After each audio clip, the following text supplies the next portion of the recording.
Welcome friends. This is 4.4, the sign of 4, part 4. In this part, we are going to study the chapter 2nd of the novel, The Sign of 4. In this chapter, we are going to learn about the statement of the case. So let us start. Miss Marston entered the room with a firm step and an outward composure of manner. Miss मॉर्स्टननी Sherlock होम्सच्या रूममध्ये जेव्हा प्रवेश केला बिलकुल firmly प्रवेश केला. चेहऱ्यावरती बिलकुल कंपोजर, कुठं गडबड नाही, गोंधळ नाही. She was a young lady, small, dainty, well gloved, and dressed in most perfect taste. She was a young lady, small, dainty. Dainty means lovable, very charming, delicate. Okay, she was very delicate, well gloved, हातामध्ये gloves, and dressed. तिचा जो sense होता ड्रेसचा, कलरचा, it was perfect. There was, however, a plainness and simplicity about her costume which bore with it a suggestion of limited means. तिचा जो costume होता, तिचा जो पेहराव होता, त्याची सिम्प्लिसिटी, त्याचा प्लेननेस सांगत होतं तिच्या स्वभावाबद्दल पण. आणि ती श्रीमंत घरची नव्हती, लिमिटेड मीन्स अगदी सामान्य घरातली असल्याचा भास तिच्या पेहरावावरून होत होता. The dress was a somber grayish beige. Somber means not असा भडक नाही, बिलकुल असा थोडा डल. ग्रेइश, ग्रे कलरचा. बेज, ग्रेइश, बेज कडे वळणारा, म्हणजे थोडा सँडी कलर, हलका पिंगट कलरचा म्हटला तरी चालेल, असा beige colour. Sombre greyish beige, untrimmed and unbraided होता ड्रेस वरून टाकलेला जेमतेम. and she wore a small turban of the same dull hue. याच कलरचा टर्बन वरती असा थोडासा हेड ड्रेस म्हटलं तरी चालेल, डोक्याला बांधलेला असा छानसा dress, relieved only by a suspicion of white feather in the side. त्या टर्बन मध्ये, त्या फेट्यामध्ये थोडंसं असं फेदर खोसल्यासारखं काहीतरी पांढरस असं दिसत होतं. अशा पेहरावामध्ये ही मिस मॉर्स्टन यांच्याकडे आली. Her face had neither regularity of feature nor beauty of complexion, but her expression was sweet and amiable, and her large blue eyes were singularly spiritual and sympathetic. हे सगळं वर्णन कोण करतोय? Watson. Doctor Watson is the narrator. म्हणतो तिचा चेहरा had neither regularity of the feature nor beauty of complexion. खूप beautiful पण नव्हती, एकदम सिंपल अशी. But her expression was sweet, पण एक्सप्रेशन जे होते चेहऱ्यावरचे वेर स्वीट अँड ॲमिएबल, असे म्हणजे सहज असे. And her large blue eyes were singularly spiritual and sympathetic. In an experience of women which extends over many nations and 3 separate continents, I have never looked upon a face which gave a clearer promise of a refined and sensitive nature. इतका छानसा चेहरा मी आजपर्यंत पाहिलेला नव्हता. I could not but observe that as she took the seat which Sherlock Holmes placed for her, her lip trembled, her hand quivered, and she showed every sign of intense inward agitation. जेव्हा Sherlock होम्सने तिला एक seat offer केली आणि ती त्याच्यावरती बसली, त्यावेळेला हा वॉटसन म्हणतो मी पाहू शकत होतो की तिचे ओठ थरथरत होते, हातामध्ये सुद्धा कंपन जाणवत होतं. हे तिच्या आत मनामध्ये कुठलं तरी भयंकर एजिटेशन, भयंकर भाव सांगत होते की तिच्या मनामध्ये खूप उलथापालथ सुरू आहे. I have come to you, Mr. Holmes, she said, because you once enabled my employer, Mrs. Cecil Forrester, to unravel a little domestic complication. She was much impressed by your kindness and skill. Miss Morstan बोलायला लागली, mister homes, मी तुमच्याकडे आलेली आहे कारण मला माहिती आहे तुम्ही माझे एम्प्लॉयर मिसेस सेसिल फॉरेस्टर त्यांची केस जी डोमेस्टिक कॉम्प्लिकेशनची होती ती केस सॉल्व्ह केलेली होती आणि ती तुमच्या काइंडनेस आणि स्किलबद्दल भयंकर इम्प्रेस होती म्हणून मी तुमच्याकडे आले. Mrs Cecil Forrester, he repeated thoughtfully. I believe that I was of some slight service to her. The case, however, as I remember it, was a very simple one. Sherlock Holmes बोलला, आठवून बोलला की Mrs Cecil forester, आठवतं मला. एकदा मी त्यांच्या कामात पडलो होतो. हो हो हो, पण ती केस एकदम सिंपल होती. She did not think so, but at least you cannot say the same of mine.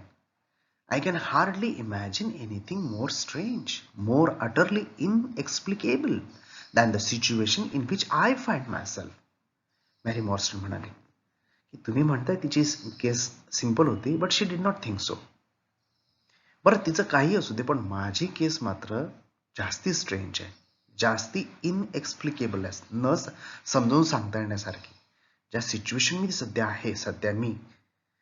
Holmes rubbed his hands and his eyes glistened. त्याच्या डोळ्यामध्ये चमक आली जेव्हा हिने म्हटलं की नाही, माझी केस जरा जास्ती कॉम्प्लिकेटेड आहे. He leaned forward in his chair with an expression of extraordinary concentration upon his clear-cut, hawk-like features. तो जरा समोर नीट बसला, समोर वाकला आणि हिच्याकडे, मेरी मॉर्स्टनकडे जरा लक्षपूर्वक देऊन ऐकायला लागला आणि म्हणायला लागला की state your case, said he in brisk business terms. सांगा मग तुमची case. I felt that my position was an embarrassing one. Doctor Watson म्हणतं की मला असं वाटतं की माझी पोझिशन, मी तिथे थांबायला नको होतं. You will, I am sure, excuse me, I said, rising from my chair. म्हणून मी तिथून चेअरमधून उठलो आणि म्हणालो, एक्सक्यूज मी, म्हणजे बाहेर जायला निघाला की माझ्यामुळे या मॅडमला, मॅरी मॉर्स्टनला अवघडल्यासारखं होऊ नये. To my surprise, the young lady held up her gloved hand to detain me. If your friend, she said, would be good enough to stop, he might be an inestimable service to me. I relapsed into my chair.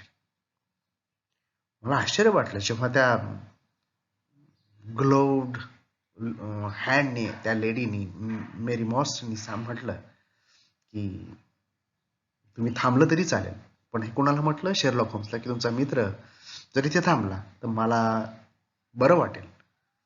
असं ऐकल्याबरोबर मी लगेच मग चेअरमध्ये रिलॅप्स्ड, म्हणजे पुन्हा चेअरमध्ये बसलो.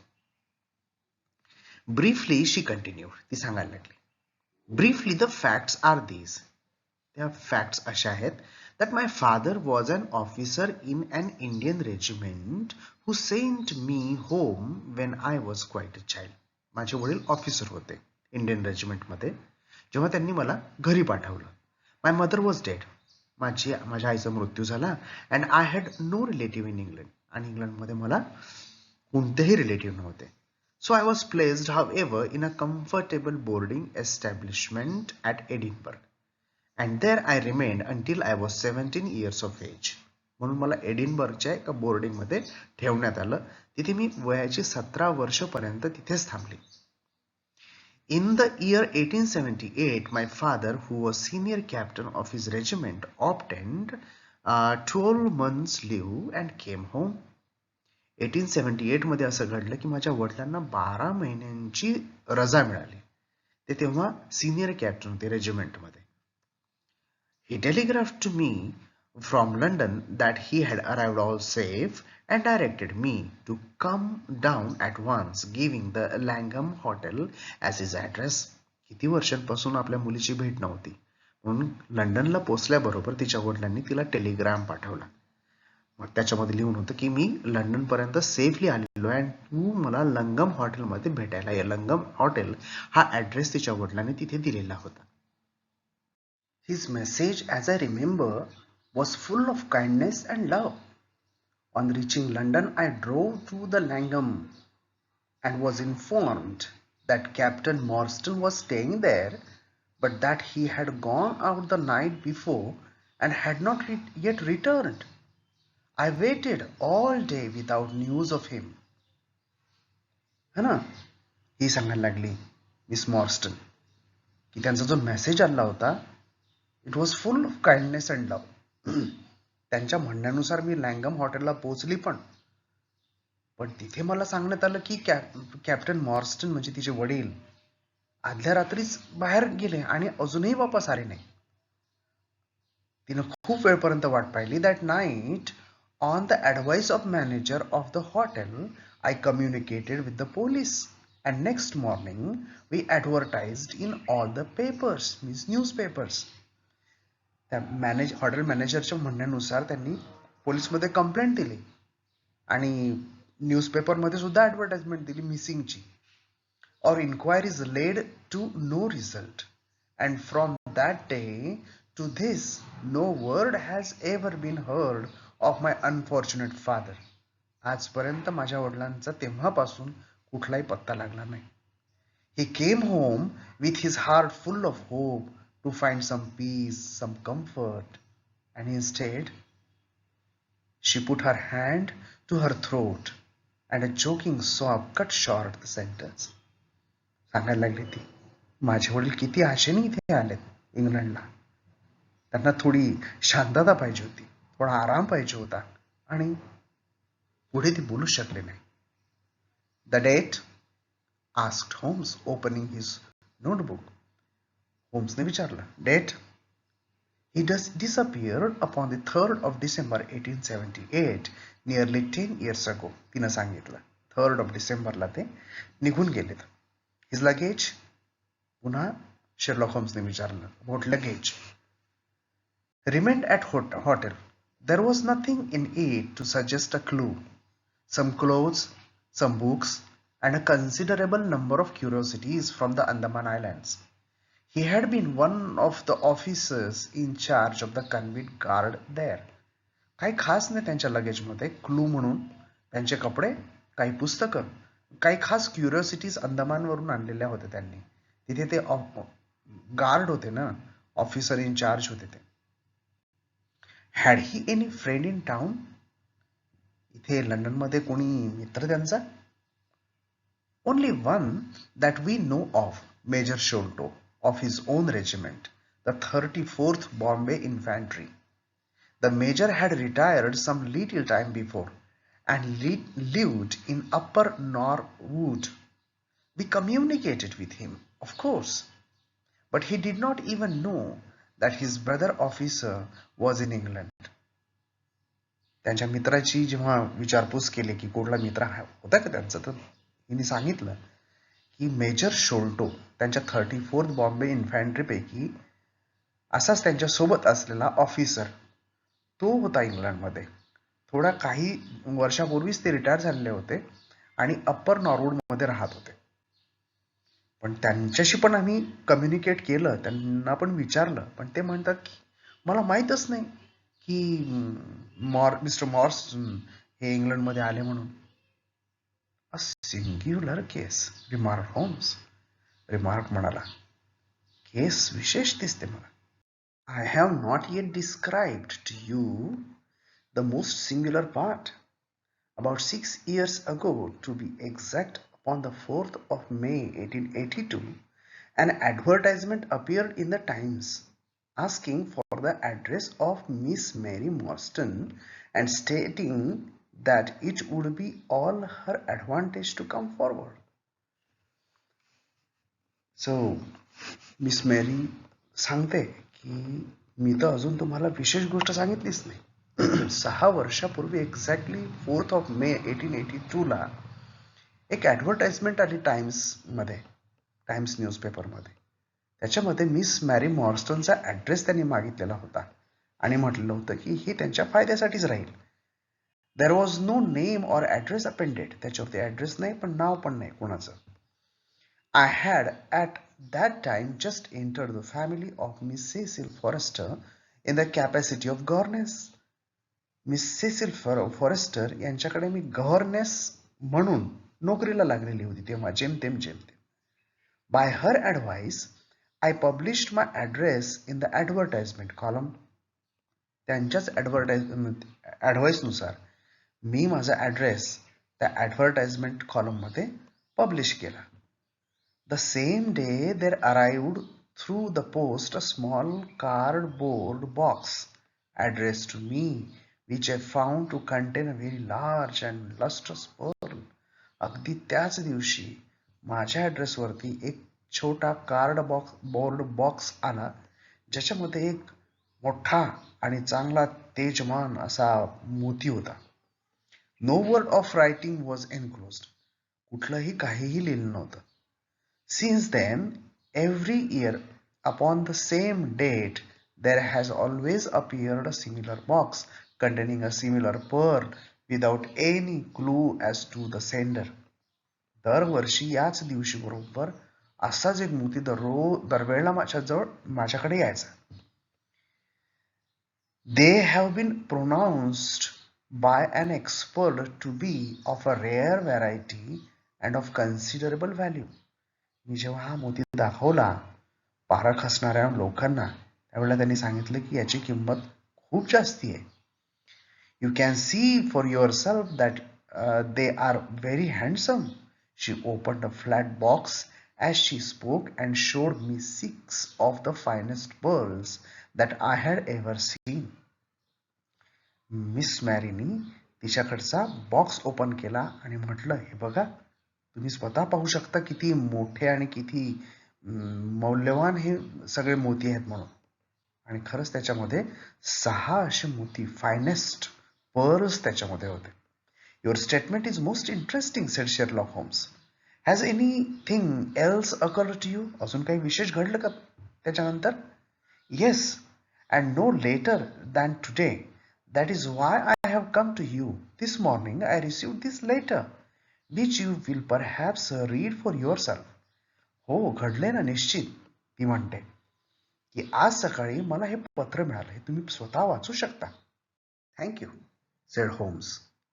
The envelope too, please. Postmark, London, SW, date July 7.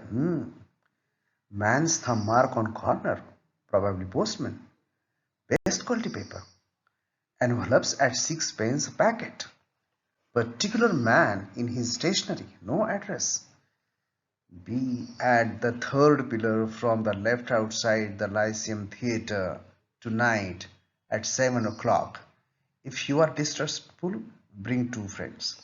आता होम्सनी envelope पण मागितलं, त्याच्यावर त्यांनी डेट पाहिली, जुलै 7. ओपन केलं, आतलं मॅटर तो वाचायला लागला. मॅटर काय होतं? Be at 3rd pillar from the left outside the Lyceum theatre tonight. आजच्या रात्रीला लिसिम थिएटरच्या बाहेर 3ऱ्या पिलरच्या जवळ तुम्हाला 7 वाजता यायचं आहे. इफ यू आर डिस्ट्रस्टफुल, तुमचा विश्वास नसेल, ब्रिंग 2 फ्रेंड्स. तुम्ही तुमच्यासोबत 2 फ्रेंड्स आणू शकता. You are a wronged woman. तुमच्याशी खरंच थोडा घोटाळा झालाय, तुमच्यावरती अन्याय झालाय. And shall have justice. आणि तुम्हाला त्याचा जस्टिस मिळायलाच पाहिजे. Do not bring police. पण पोलीसला मात्र तुम्ही आणायचं नाही.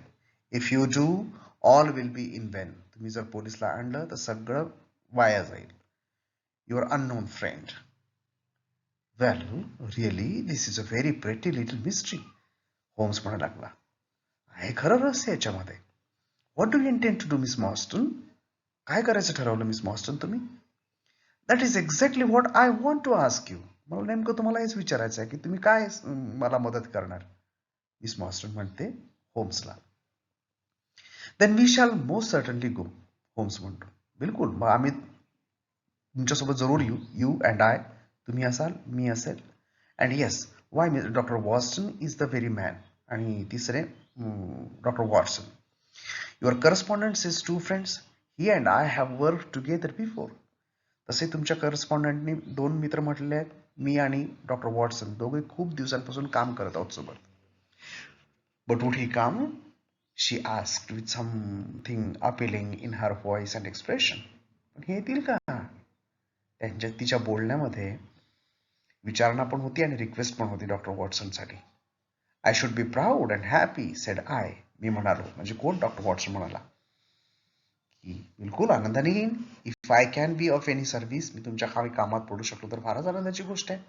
You are both very kind, she answer. तुम्ही दोघे खरंच खूप काइंड आहात, ती म्हणाली. I have led a retired life and have no friends whom I could appeal to. If I am here at 6, it will do I suppose. तुम्ही खरंच खूप छान आहात, चांगली आहात. मला नाही कुठले रिटायर्ड लाईफ असल्यामुळे मला ना कुठले मित्र आहेत ना कोणी की ज्यांच्याकडे मी अशी काही रिक्वेस्ट करू शकेल. बरं तर मी सायंकाळी 6 वाजता येऊ का मग? You must not be later said Holmes. बिलकुल त्याच्यापेक्षा उशिरा मात्र तुम्ही यायचं नाही, होम्स म्हणाला. There is one another point however एव्हर. Is this handwriting the same as that upon the pearl box address? पुन्हा एक गोष्ट विचारायची राहिली की त्या पर्ल बॉक्सवरती जे ॲड्रेस लिहिला ती हँडरायटिंग आणि ह्या पत्रातली हँडरायटिंग सेम आहे का? होम्सने विचारलं. I have them here, she answered, producing half a dozen pieces of paper. तिने तिच्यासोबत अर्धा डझन 6 एक पेपर आणलेच होते ज्याच्यावरती ॲड्रेस लिहिला होता ते papers. You are certainly a model client. You have the correct intuition. Let us see नाव. होम्स म्हणाला, तुम्ही खरंच फारच जबरदस्त क्लायंट आहात. तुम्हाला बरोबर माहिती होतं की कशाची गरज लागणार आहे. तुम्ही बरोबर सोबत घेऊन आलात ॲड्रेसचे पेपर्स. तो म्हणाला. He spread out the papers upon the table and gave little darting glances from one to the other. त्यांनी सगळे पसरवले ते पेपर्स आणि एकावरून दुसऱ्याकडे, दुसऱ्यावरून तिसऱ्याकडे, लेटर मधल्या हँडरायटिंग कडे तो पाहायला लागला. They are disguised hands, except the letter, he said presently. But there can be no question as to the authorship. See how the irresistible Greek will break out, and see the twirl of the finals. They are undoubtedly by the same person. I should not like to suggest false hopes, Miss Marston, but is there any resemblance between this hand and that of your father?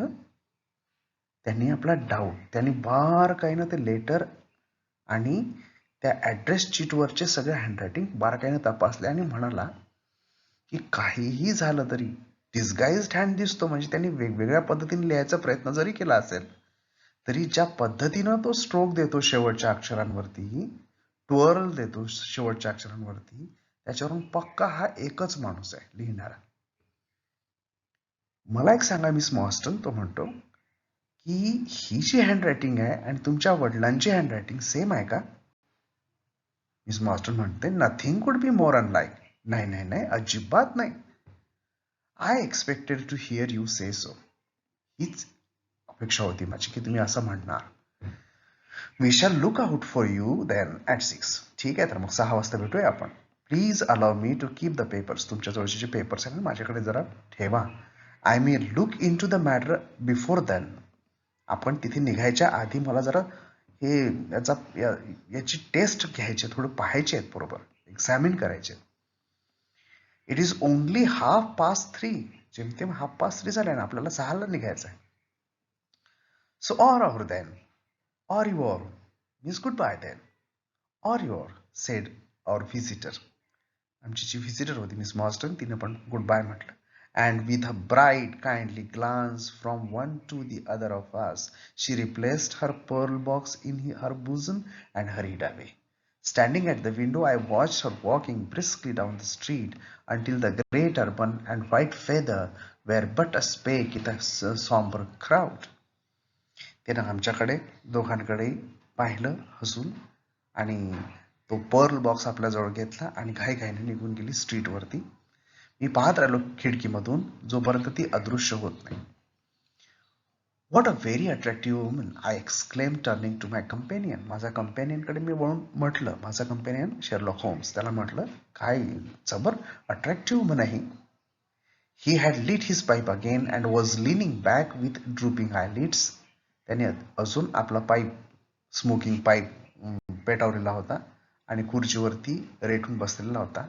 म्हणाला, is she, he said languidly. I did not observe.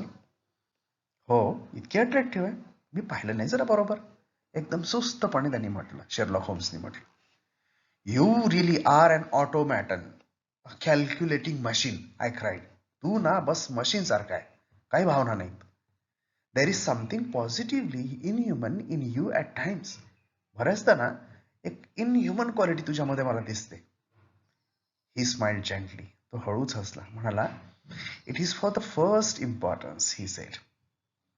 हे अत्यंत महत्वाचं आहे. Inhuman असणं, calculating machine सारखं असणं. Not to allow your judgement to be biased by personal qualities. Personal क्वालिटीजमुळे तुमचे जे स्वतःचे जजमेंट्स आहेत त्याच्यावरती कुठेही असा मार पडू नये, ते कधी बदलू नयेत. A client is to me a mere unit. माझ्यासाठी माझा क्लायंट म्हणजे फक्त एक unit, a factor in a problem. The emotional qualities are antagonistic to clear reasoning. तुमचं क्लिअर रिझनिंग, विचार करण्याची जी क्षमता आहे ना, त्याच्या जस्ट अपोजिट आहे तुमच्या इमोशनल क्वालिटीज. माणसाने इमोशनल होऊ नये कधी विचार करत असताना. I assure you that the most winning woman I ever knew was hanged for poisoning 3 little children for their insurance money. And the most repellent man of my acquaintance is a philanthropist who has spent nearly $250,000 upon the London poor. माझ्या ओळखीची सगळ्यात attractive अशी जी स्त्री पाहिली ना मी माझ्या जीवनातली, तिनं तिच्या 3 मुलांना पॉयझन देऊन मारलं. शेवटी तिला फासावरती लटकवण्यात आलं. कशासाठी लटकवलं, कशासाठी तिने मारलं? इन्शुरन्स कंपनीतून मिळणाऱ्या पैशासाठी फक्त. इतकी क्रूर ती निघाली, पण होती भयंकर अट्रॅक्टिव्ह. तोच एक माणूस पण मी पाहिला जो भयंकर रिपेलंट होता, त्याच्या जवळ पण जावं असं वाटणार नाही इतका. माझ्या ओळखीचा माणूस होता तो, बिलकुल अट्रॅक्टिव्ह नव्हता, पण तो फिलॅन्थ्रपिस्ट होता, परोपकार करणारा होता. लंडन मधले जेवढे गरीब मुलं आहेत, गरीब माणसं आहेत, त्याच्यावरती आपल्या प्रॉपर्टी मधला क्वार्टर, एक पाव हिस्सा, मिलियन्स मधला पाव हिस्सा त्यांनी केवळ पुअर लोकांवरती खर्च केलेला आहे. तेव्हा पर्सनल क्वालिटीज आणि रिझनिंग पॉवर यांची एकमेकांशी गुंतागुंत होऊ नये कधी. In this case however, अरे पण या बाबतीत, ह्या केसच्या बाबतीत, I never make exceptions. An exception disapprove the rule. Holmes म्हणतो, एक्सेप्शन वरती माझा भरोसा नाही. एक्सेप्शन हे रूलच्या अगेन्स्ट असतात. Have you ever had occasion to study character in handwriting? तू कधी पाहिलं का रे हँडरायटिंग वरून त्याचा कॅरेक्टर ओळखण्याच्या बाबतीत? What do you make of this fellow scribble? ह्या माणसाने ज्या पद्धतीने हँडरायटिंग काढलेली आहे पहा, काय वाटते कशा पद्धतीचा माणूस असेल हा? It is legible and regular, I answer. बिलकुल लेजिबल आहे, वाचण्यासारखी आहे, आणि रेग्युलर हँड रायटिंग आहे. A man of business habits and some force of character. बिलकुल बिझनेस हॅबिट्सचा माणूस असला पाहिजे हा, आणि एक कॅरेक्टर असलेला माणूस असला पाहिजे हा, डॉक्टर वॉटसन म्हणाला. Holmes shook his head. होम्सनी मात्र नकारार्थी मान हलवले, म्हणाला, look at his long letters. जरा बारकाईने याच्या लॉंग लेटर्स कडे पहा. They hardly rise above the common herd. बाकीचे जे लेटर्स आहेत त्याच्यापेक्षा क्वचितच कधी वर येतात हे सगळे letters. That D might be and A. याचा डी पहा, हा ए ना डी बिलकुल सारखाच दिसतो. And that L and E. L ची हाईट पहा आणि ई ची हाईट पहा. Men of character always differentiate their long letters. जो माणूस खरंच कॅरेक्टरवाला आहे ना, त्यांची हँडरायटिंग मध्ये ते हाईट बरोबर वेगवेगळी दाखवतात. However illegibly they may write. कदाचित लिजिबल नसेल, वाचण्यासारखी नसेल, पण इलिजिबल असेल थोडीफार हँडरायटिंग, पण त्यांची हाईट मात्र अक्षरांची चांगली असते कॅरेक्टर असलेल्या माणसांची. There is vacillation in their k's. त्यांच्या केज मध्ये व्हॅसिलेशन असू शकतं, व्हॅसिलेशन इन डिसिजन असू शकतं कदाचित. And self esteem in his Capitals. त्यांच्या कॅपिटलमध्ये सेल्फ एस्टीम असतं. आय एम गोईंग आउट नाव. बरं जाऊ दे कॅरेक्टरवरून, सॉरी या हँडरायटिंगवरून कॅरेक्टर्स ओळखण्याचं. मी आता मात्र बाहेर चाललोय. I have some few reference to make. काही महत्वाची कामं करायची. Let me recommend this book, one of the most remarkable ever penned. एक पुस्तक मी तुला रेकमेंड करतो, जबर पुस्तक आहे पहा. It is Winwood Reade's Martyrdom of Man. Winwood Reade या लेखकाने लिहिलेलं Martyrdom of Man. I shall back in 1 hour. मी एका तासाच्या आत येतो, वाचतोपर्यंत हे पुस्तक. I sat in the window with the volume in my hand. ते पुस्तक मी हाती घेतलं आणि बसलो खिडकीत. But my thoughts were far from the daring speculation of the writer. रायटरच्या विचारांच्या फार पलीकडे माझा विचार सुरू होता. My mind ran upon our late visitors. आत्ता जो व्हिजिटर म्हणजेच मेरी मॉस्टन भेटून गेली होती तिच्यावरतीच माझा सगळा विचार आता खेळलेला होता. हर स्माइल्स, तिचं हसणं, the deep rich tone in her of her voice, the strange mystery which overhung her life. जब असं रहस्यमय हे वातावरण तिच्या आयुष्यामध्ये आलेलं, माझ्या डोक्यातून तिचे विचार काही केला जाईना. If she were 17 at the time of her father's disappearance, she must be 7 and 20 now. त्यावेळेला ज्यावेळेला तिचे वडील गायब झाले त्यावेळेला ती जर 17 वर्षाची होती तर आता ती 27 वर्षाची असेल बरोबर. अ स्वीट एज, फार स्वीट एज आहे. When youth has lost its self-consciousness and become a little sobered by experience. किती छान वय असतं. यावेळेला तारुण्यातला जो बालिशपणा आहे तो निघून जातो आणि एक विचारीपणा जो एक्सपिरियन्सनी मिळालेला विचारीपणा असतो, सोबर बनलेला असतो माणूस, तो आलेला असतो. So I sat and mused. मी बसलो आणि विचार करायला लागलो until such dangerous thoughts came into my head that I hurried away to my desk and plunged furiously into the latest treatise upon pathology. जसे जसे हे विचार यायला लागले मला तिच्याबद्दलचे, तसे तसे हे मला डेंजरस वाटायला लागले. मी पटकन माझ्या डेस्कवरती पळालो आणि पॅथॉलॉजीचे जे वेगवेगळे काही लेख होते ते लेख मी वाचायला लागलो. माझं मन वेगवेगळं गुंतवायला लागलं. What was I? An army surgeon with a weak leg and a weaker banking account that I should dare to think of such things? अरे मी होतो कोण? एक आर्मी सर्जन ज्याचा एक पाय वीक आहे आणि ज्याचं बँक अकाउंट त्याच्यापेक्षा जास्त वीक आहे. बँकच्या अकाउंटमध्ये पैसा नाही. मग माझ्यासारख्या माणसांनी असा विचार का करावा? त्या पोरीचा विचार का करावा? She was a unit, a factor, nothing more. ती काय त्या एका केस मधला एक भाग होती ती फक्त. If my future were black, it was better surely to face it like a man. जर माझं फ्युचरच नाही समोर काही ना, काही काम धंदा ना काही, तर माणूस एक विचारी माणसासारखा विचार करायला पाहिजे ना. Than to attempt to brighten it by mere will o' the wisp of the imagination.